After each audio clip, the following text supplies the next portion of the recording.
আজ আমি আপনাদের দারুণ মজাদার একটা রেসিপি শেয়ার করব। কাস্টার্ড তো আপনারা অনেকভাবেই তৈরি করে খেয়েছেন, তো এভাবে কখনো কি কাস্টার্ড খাওয়া হয়েছে? একবার হলেও ট্রাই করে দেখবেন, যেন অমৃত খাচ্ছেন, এতটা মজার হবে। আসসালামু আলাইকুম viewers, welcome to my channel Roksana cooking show. চলুন তাহলে দেখে নেওয়া যাক। প্রথমে একটা চুলায় পাত্র বসিয়ে দিয়েছি, পানিটা যখন গরম হবে তখন দিয়ে দিচ্ছি আমি 1 কাপ সাবুদানা। তো সাবুদানাটা দেওয়ার সাথে সাথেই কিন্তু একটু নেড়েচেড়ে দিতে হবে, যাতে তলানিতে লেগে না যায়। তো আমি এভাবেই কিন্তু অনবরত একটু নেড়ে দিচ্ছি। তো এইভাবেই কিন্তু আপনারা যতক্ষণ পর্যন্ত সাবুদানাটা সিদ্ধ না হচ্ছে, আপনাদের কিন্তু এভাবেই অনবরত নেড়ে নিতে হবে, না হলে কিন্তু দলা বেঁধে যাবে। তখন কিন্তু সাবুদানার যে ডেজার্ট আমরা করব সেটা কিন্তু সুন্দর হবে না। তো আমি এভাবেই কিন্তু অনবরত নেড়ে নিচ্ছি যতক্ষণ পর্যন্ত বলক না আসছে। তো বলক আসলে কিন্তু এরকম ঘন হয়ে যাবে, সেজন্য একটু পানিটা একটু বেশিই দিবেন। তো আমি এভাবে নেড়ে চেড়ে নিচ্ছি। আর দেখুন সাবুদানাটা কিন্তু অনেকটা সিদ্ধ হয়ে গেছে। তো এটা পরে আরও সিদ্ধ হবে, সেজন্য কিন্তু অতটা সিদ্ধ না করলেও চলবে, সমস্যা নেই। এই দেখুন, তো আমার এটা কিন্তু সম্পূর্ণ সিদ্ধ হয়ে গেছে। তো এটাকে কিন্তু আমি এখন নামিয়ে ফেলবো। তো অন্যদিকে একটা স্ট্রেনার নিয়ে নিয়েছি, নিচে একটা বাটি দিয়ে দিয়েছি। তো তার মধ্যে কিন্তু আমি সাবুদানার যে মিশ্রণটা তৈরি করেছি সেটা ঢেলে দিলাম। তো এটা কিন্তু সম্পূর্ণ আমি ছেঁকে নেব। এই দেখুন ছেঁকে নিয়েছি। আর এখন সাথে সাথেই কিন্তু পানি দেওয়ার চেষ্টা করবেন, তাহলে কিন্তু সাবুদানাটা অনেকটা স্বচ্ছ থাকবে, আর একটা গায়ে কিন্তু আরেকটা লেগে থাকবে না। এই দেখুন কতটা সুন্দর হয়েছে ঝরঝরে। তো এরকমই কিন্তু করে নিতে হবে। তো আমি কিন্তু 2 থেকে 3 বার পানি দিয়ে ধুয়ে নেব। এই দেখুন, তো আমি ভালো মতো নেড়ে চেড়ে এক্সট্রা যে পানিটা থাকবে সেটাও কিন্তু ঝরে যাবে। তো এক সাইড করে এটা রেখে দিচ্ছি। অন্যদিকে কিন্তু আমি একটা কড়াই বসিয়ে দিয়েছি, দিয়ে দিচ্ছি 1 লিটার বা 4 কাপ দুধ দিয়ে দিচ্ছি। তো আমি এটা গরুর দুধটা ব্যবহার করছি, আপনারা চাইলে কিন্তু পাউডার দুধটাও ব্যবহার করে নিতে পারেন। তো দেওয়া হয়ে গেলে এখন দিয়ে দিচ্ছি আমি স্বাদ মতো লবণ।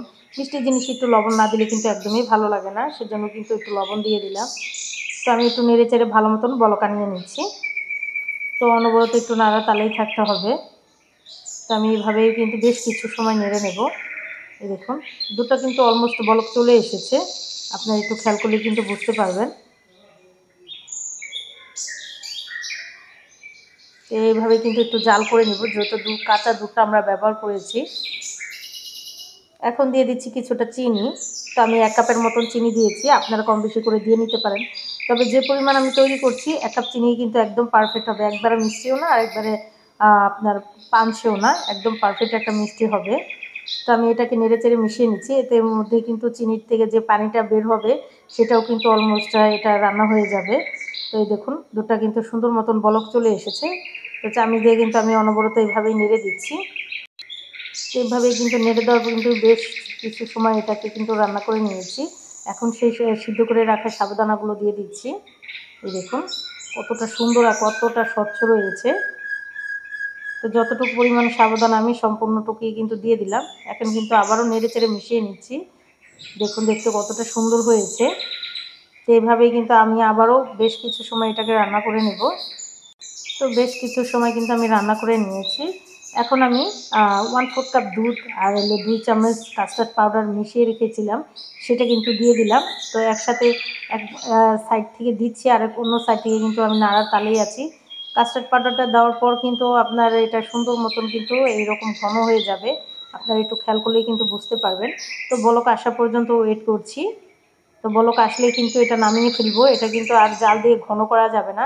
কাস্টার্ডটা যেহেতু অনেকটা কিছুটা ঠান্ডা হলেই কিন্তু এটা অনেকটা ঘন হয়ে যাবে, সেজন্য কিন্তু রান্না করে আর ঘন করার প্রয়োজন হবে না। তো আমি বলক আসা পর্যন্ত অপেক্ষা করছি। এই দেখুন কতটা ঘন হয়ে গেছে, কতটা ঘন হয়ে গেছে একটু দেখলেই বুঝতে পারবেন। তো আমার এটা কিন্তু রেডি হয়ে গেছে। তো এক সাইড করে এটা আমি রেখে দিচ্ছি। অন্যদিকে আমি একটা কেক নিয়ে নিয়েছি। তো এই কেকটার দাম কিন্তু 60 টাকা। আপনারা চাইলে কিন্তু বাসায় তৈরি করে নিতে পারেন। এই কেকটা কিন্তু আমি 60 টাকা থেকে বাজার থেকে কিনে এনেছি। তো এটাকে কিন্তু আমি এখন টুকরো টুকরো করে কাট করে নিব। একটু খেয়াল করলে বুঝতে পারবেন কীভাবে কাটটা করে নিচ্ছি। এই দেখুন, তো এইভাবেই কিন্তু কেকটাকে কেটে নিতে হবে। তো আপনাদের পছন্দ মতন আপনারা কিন্তু যে কোনোভাবে কিন্তু কাট করে নিতে পারেন।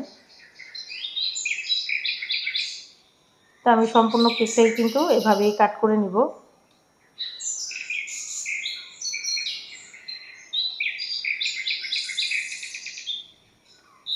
এই ডেজার্টটা খেতে কিন্তু অসম্ভব মজার হয় আর ভীষণ লোভনীয় হয়। অল্প কিছু উপকরণ দিয়ে ঘরেই কিন্তু এই ডেজার্টটা আপনারা বানিয়ে ফেলতে পারেন। আমরা বিভিন্ন ধরনেরই কিন্তু কাস্টার্ড খেয়ে থাকি, তবে এই কাস্টার্ডটা অন্যরকম একটা স্বাদ, অন্যরকম একটা ফ্লেভার আসে, খেতেও কিন্তু দুর্দান্ত হয়। তো আমি সম্পূর্ণ কেকটাই কিন্তু কেটে নিয়েছি। তো একটা যেই বাটিটার মধ্যে আমি সার্ভ করব, তো সেটাই কিন্তু নিয়ে নিয়েছি। এখন কিন্তু কেকগুলোর টুকরো আমি এভাবে একটু ছড়িয়ে দিচ্ছি, একটু খেয়াল করুন তাহলেই কিন্তু বুঝতে পারবেন।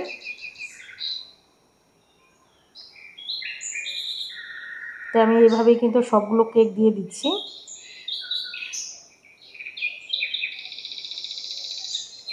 তো আমার সবগুলো কেকই কিন্তু দেওয়া হয়ে গেছে। এখন যেই সাবুদানার মিশ্রণটা আমি তৈরি করে রেখেছিলাম, সেটা কিন্তু এখন কেকগুলোর উপরে আমি দিয়ে দিচ্ছি। দেখুন,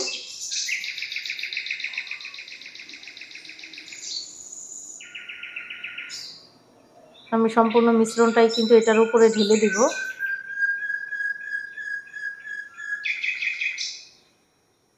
এটা কিন্তু ঠান্ডা হওয়ার পরে আরও অনেকটা ঘন হয়ে যাবে, এখনও কিন্তু হালকা হালকা গরম আছে। তো আমি সম্পূর্ণ মিশ্রণটাই ঢেলে দিয়েছি।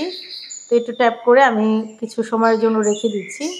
তো উপরে আমি আরেকটু সুন্দর দেখানোর জন্য কিন্তু একটা আম এভাবে কুচি কুচি করে কাট করে নিয়েছি। তো সে আমগুলো একটু গার্নিশের জন্য দিয়ে দিচ্ছি। তো আমি আম দিয়ে গার্নিশ করছি, আপনারা চাইলে কিন্তু আপনাদের পছন্দ মতন যে কোনো কিছু দিয়ে এটা গার্নিশটা করে নিতে পারেন, কোনো সমস্যা নেই। এটা খেতে এবং দেখতে কিন্তু অসম্ভব মজার আর খুবই স্বাস্থ্যকর হয়। বাচ্চারা বড়রা কিন্তু ভীষণ পছন্দ করবে আর খুবই লোভনীয় হয়।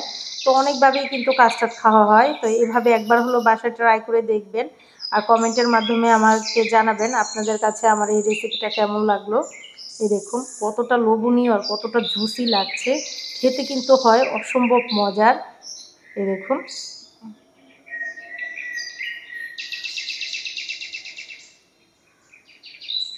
কতটা লোভনীয় লাগছে, একটু খেয়াল করলেই কিন্তু বোঝা যাবে।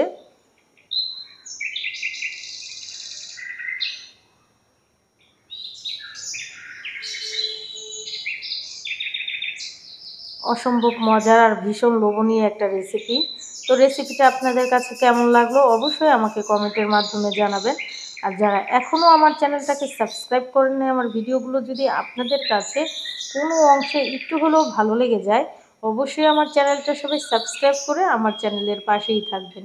লাইক, কমেন্ট এবং বেশি বেশি করে শেয়ার করে দিবেন। সবাই অনেক বেশি ভালো থাকবেন, সবাই সবার জন্য দোয়া করবেন।